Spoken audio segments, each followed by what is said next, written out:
Olá, estamos de volta com Frente a Frente, que hoje recebe o deputado Ricardo Barros, do PP do Paraná. Ele foi reeleito para o 6º mandato e está aí com a pauta da Câmara, que o Congresso volta daqui 9 dias. Está chegando, né, deputado? Muita expectativa. E a população também tem muita expectativa em relação a esse novo Congresso, porque além da reforma da Previdência, que nós já falamos aqui, há outros temas muito importantes em pauta, como a reforma tributária, que vai mexer nos seus impostos, e também em relação àquela lei antiga que está lá no Congresso há um tempão, do porte de armas. Tivemos aí o decreto do presidente Jair Bolsonaro, liberando a posse em alguns casos. Mas como é que vai ser agora essa questão do porte de armas? Os especialistas consideram que isso pode aumentar a violência no país. Como é que o senhor vê esse assunto? O senhor concorda com essa avaliação? O senhor acha que tem que realmente flexibilizar o porte de armas no Brasil? Bem, houve um plebiscito sobre isso. E foi decidido que sim. Então, acho que está na hora, né, de se cumprir. Fazer valer o que a população decidiu. Né? Nessas horas que eu falo que é preciso... Né, tem coisas que não são passíveis de decisão judicial. Né? Não dá para dizer que não pode fazer isso se foi decidido fazer. Não é o caso. Mas eu sou a favor, sim, de que a população possa ter as mesmas condições de segurança que têm os bandidos, agora, porque eles são super armados. Isso não é você passar o caso de passar uma obrigação do Estado, que é proteger o cidadão, para o próprio cidadão? Não é deixar o Estado isento da sua função de proteção social e de segurança pública? Não é uma isenção do Estado, é um reconhecimento do Estado de que não dá conta da tarefa. Então, se o Estado reconhece que com o seu aparato policial não consegue garantir segurança à população, então permite que a população se proteja. Olha, deputado, a pergunta vem de um vereador, o vereador Eduardo Osten, do município de Cerro Azul, lá no Paraná. Ele quer saber do deputado federal, se está gostando da entrevista, se o governo federal não deveria criar uma previdência única, com um teto salarial, não podendo acumular. A própria Constituição já define ali o teto, que agora foi para 39 mil. Isso não é um teto, é um sobreteto, né?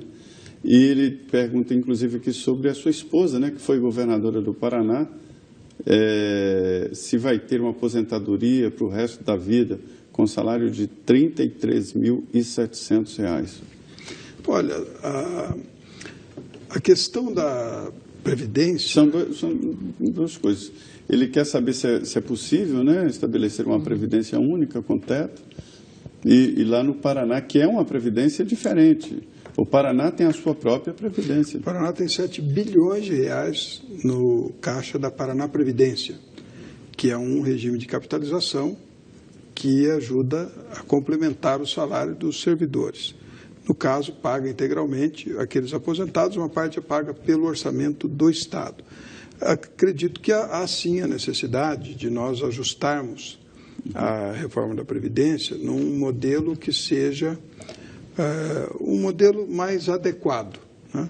Onde, como é o nosso plano aqui, nós temos aqui o plano dos congressistas, né? O plano de aposentadoria dos congressistas, que serve para os deputados e serve também para os servidores do Congresso, da Câmara e do Senado.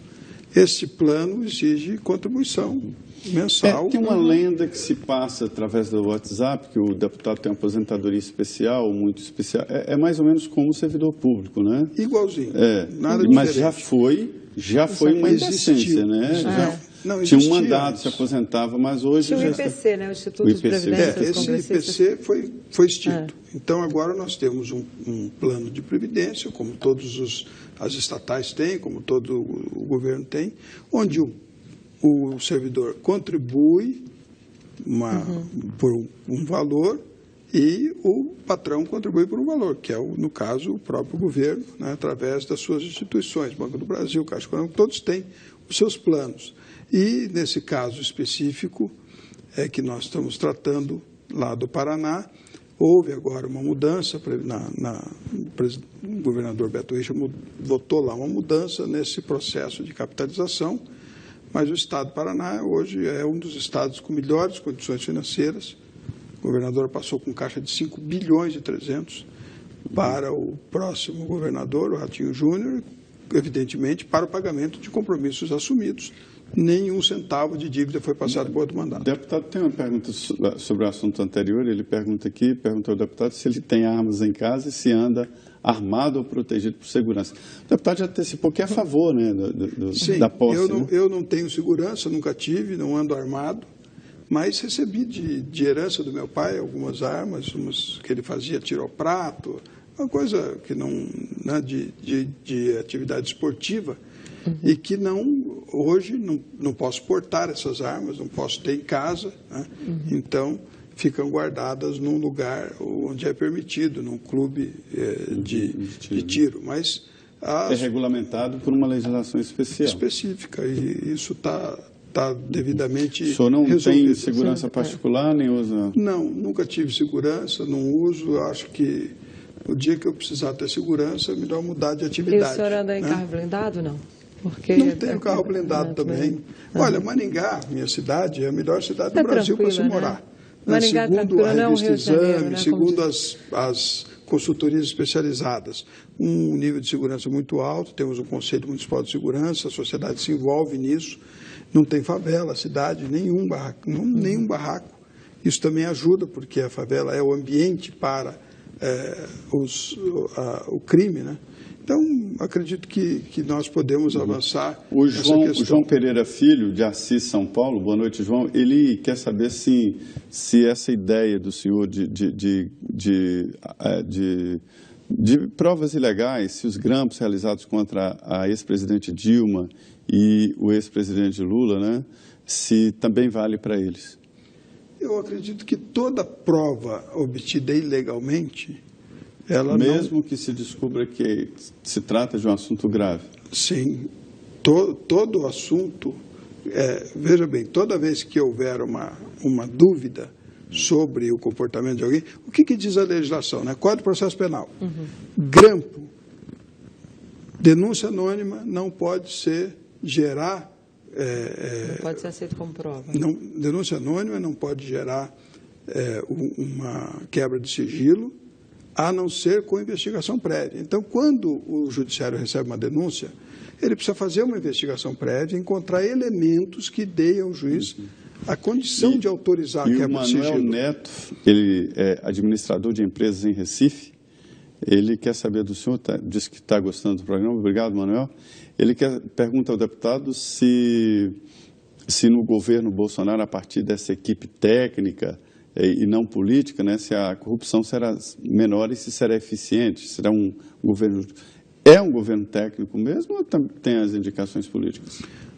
Não podemos saber exatamente isso, né? Ela acabou de falar que o DEM tinha 3 ministros. Eu falei, não, presidentes que foram escolhas pessoais. Mas é melhor. Embora sejam filiados. Né? Embora sejam filiados. Mas é de se esperar, né, que sim. Mas vamos lembrar que, menos corrupção também. Na iniciativa privada os problemas de desvios de corrupção acontecem igualmente. Né? Não só no governo. Já me mostraram que a corrupção na iniciativa privada é muito alta. É muito alta. Então, não é o fato de não ser... a corrupção não é inerente à política, a corrupção é inerente aos humanos. Né? Infelizmente, é um mal da sociedade. Só que não é crime, né? A corrupção na iniciativa privada fica muito difícil de criminalizar.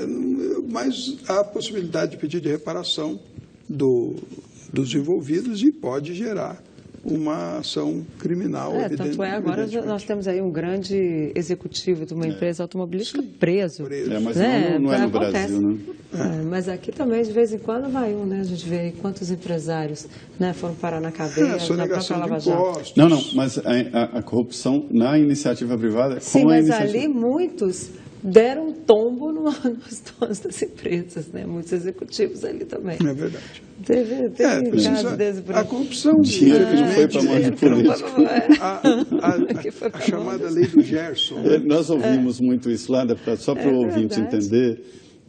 O que nós ouvimos muito é político que está na lista lá e tem indicado lá R$400 mil.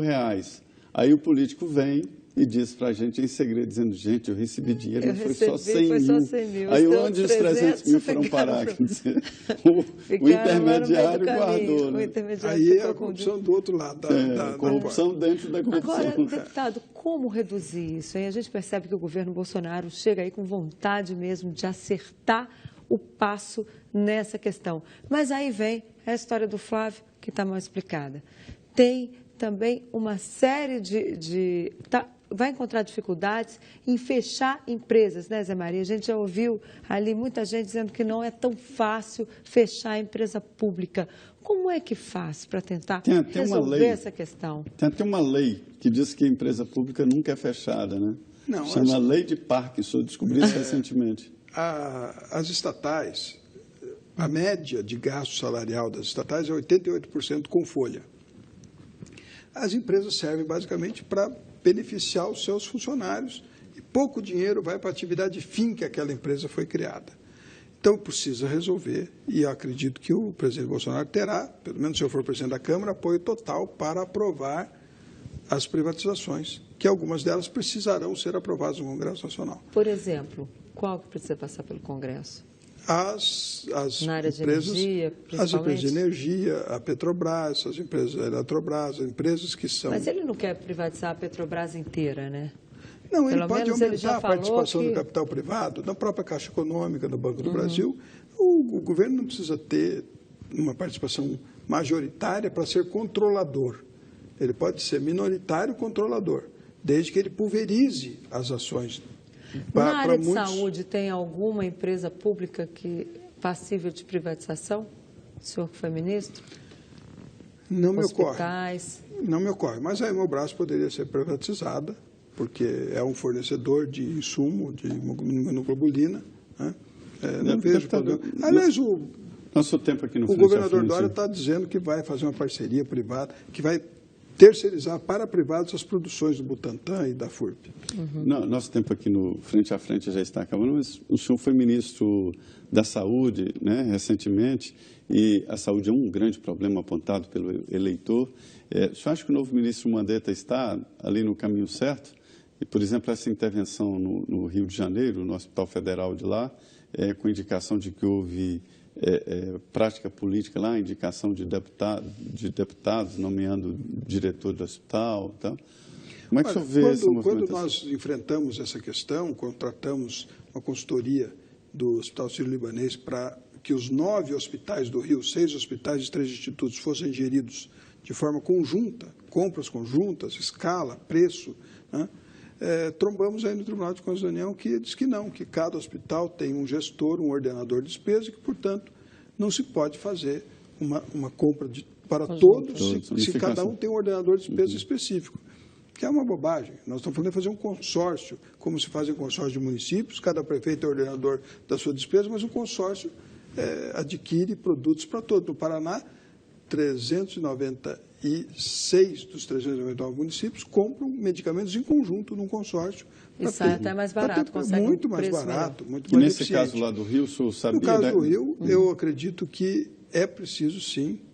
Primeiro que o governo federal não tem que ter hospital. Não é função do governo federal ter hospital. É Estado e município que tem que ter hospital. Só que ninguém quis assumir até hoje. Já assumiram, já devolveram. São os hospitais do Rio. Hospitais federais? São 9 no Rio de Janeiro e mais o Hospital Conceição, que fica em Porto Alegre. Né? São só no Rio 3,5 bilhões de orçamento para os 9 hospitais anuais. Então, realmente precisa ser resolvido isso. O ideal é que o Estado assumisse ou o município assumisse para ser igual para todo o Brasil. O Estado do Rio de Janeiro é um Estado diferenciado, porque lá o governo federal tem aportado recursos para finalidade de fim de atendimento de saúde de hospitais e não repassado como é feito para outros estados. Precisa resolver, sim. Tem questões políticas, mas gestão se faz. Eu economizei 5 bilhões como ministro da Saúde, com uma estrutura política que foi montada no Ministério. Eu vi que o senhor, inclusive, teve uma guerra aí contra grandes empresas internacionais, contra a judicialização da saúde, que acabou economizando muito, que é um assunto muito polêmico. Isso. O ministro Marco Aurélio disse aqui que a lei permite, então que se mude a lei. Por isso se assina sentenças para gastos altíssimos, né? Milhões, né? Se gasta por ano com só pessoa. Na verdade, não é assim. Na verdade, é porque a Constituição fala em universalidade e integralidade, né? Mas é uma questão interpretativa. Está lá no Supremo, 3 já votaram, ministros, e estão para decidir qual é o limite que o governo deve assumir. Porque o que é o SUS? O SUS é um sistema, como qualquer plano de saúde, onde as coisas disponíveis estão lá, autorizadas. Os medicamentos incorporados, que são 850, os procedimentos, que são 4.500 tipos de procedimentos que podem ser feitos pelo SUS. O Judiciário manda fazer coisas que não estão incorporadas, que não estão autorizadas, né? Então, seria só respeitar a estrutura e dizer, olha, por que tal medicamento não está no SUS? Porque não há verba, orçamento para que ele seja incorporado. Então, por isso é que ele não está. O gestor não pode fazer. Aí vem o juiz e manda comprar. Então, 7 bilhões por ano são gastos na saúde do Brasil em cumprimento de sentenças judiciais, algumas justas, mas nem todas. Muito lobby de indústria farmacêutica, de fornecedor, atuando para usurpar o erário público. Mas quando é a vida que está em risco, né? Aí o juiz fica pensando, meu Deus do céu, se eu não autorizo esse remédio, a pessoa pode morrer. E aí? Aí a gente gasta 1 milhão por ano para tratar um paciente, é uma decisão muito difícil quando mesmo. Outros milhares vão morrer por falta de pequenos atendimentos. É isso. Perfeito. Olha, esta aqui é uma conversa franca, nessa mesa redonda. Hoje aqui o deputado Ricardo Barros, ele foi eleito agora para o 6º mandato, é candidato à presidência da Câmara, um dos candidatos à presidência da Câmara dos Deputados. O Congresso Nacional está em recesso, mas os bastidores aqui continuam muito quentes, né? Deputado Ricardo Barros, muito obrigado por sua vinda aqui aos estúdios da Rede Vida em Brasília para essa conversa aqui no Frente a Frente. Obrigado a vocês, estou à disposição. Vamos à nossa conversa com os eleitores, né? Os outros 512 deputados, para que a gente possa escolher o melhor presidente para esse momento que o Brasil vai passar. Pois é, eu de volta aqui com minha parceira, Denise Rotenburg. Denise, muito boa noite. Pois é, boa noite, Zé Maria. Afinal, lembrando para você que já foi o 2º candidato a presidente da Câmara que nós entrevistamos aqui essa semana. Semana passada foi Fábio Ramalho. Fabinho, liderança, um dos adversários aí. Mas para você que nos assistiu, boa noite e obrigada pela audiência.